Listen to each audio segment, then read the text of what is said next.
Sir ಎಲ್ಲ ಚಾಪ್ಟರ್ಸ್ದು name ಯಾವ್ಯಾವ ಥರ ಹೇಗಿರುತ್ತೆ ಅಂತ ಹೇಳಿದ್ರು. 8th ಸ್ಟ್ಯಾಂಡರ್ಡಲ್ಲಿ ಯಾವ್ಯಾವ ನಾವು ಏನೇನು ಕಲ್ತಿದ್ದೀವಿ ಅಂತ ರಜದಲ್ಲಿ ಫುಲ್ ಮರ್ತೋಗಿದ್ವಿ. ಇವಾಗೆಲ್ಲ ರೀಕಾಲ್ ಮಾಡ್ಕೊಂಡು ಸ್ಟಾರ್ಟಿಂಗ್ ಬೇಸಿಕ್ ಅದು ಚಾಪ್ಟರಲ್ಲಿ ಒಳಗೆ ಏನೇನು ಇರುತ್ತೆ ಅಂತ ಹೇಳಿದ್ರು. ಮತ್ತೆ 9th ಸ್ಟ್ಯಾಂಡರ್ಡ್ನಲ್ಲಿ ನಮ್ಗೆ ಯಾವ್ಯಾವ ಥರ ನೇಮ್ಸ್ ಬರುತ್ತೆ ಅಂತ ಹೇಳಿದ್ರು. ಮತ್ತೆ ಅದರೊಳಗೆ ಏನು ಟಾಪಿಕ್ ಇರುತ್ತೆ ಅಂತ ತುಂಬ ಚೆನ್ನಾಗಿ ಎಕ್ಸ್ಪ್ಲೈನ್ ಮಾಡಿದ್ರು. ಮತ್ತೆ ಇದರಿಂದ ನಮಗೆ ನೆಕ್ಸ್ಟ್ ಮನೆಯಲ್ಲೂ ಪ್ರಾಕ್ಟೀಸ್ ಮಾಡೋಕ್ಕೆ ತುಂಬ ಈಸಿ ಆಗಿದೆ. Thank you for this. Happy afternoon everyone.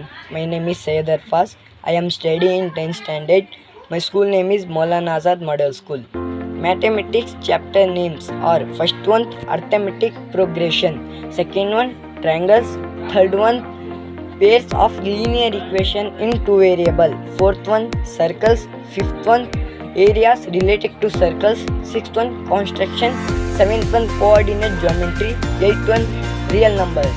In second semester, first one polynomial, second one quadratic equation, third one introduction to trigonometry, fourth one some application of trigonometry, fifth one statistics, sixth one probability, seventh one surface areas and volume.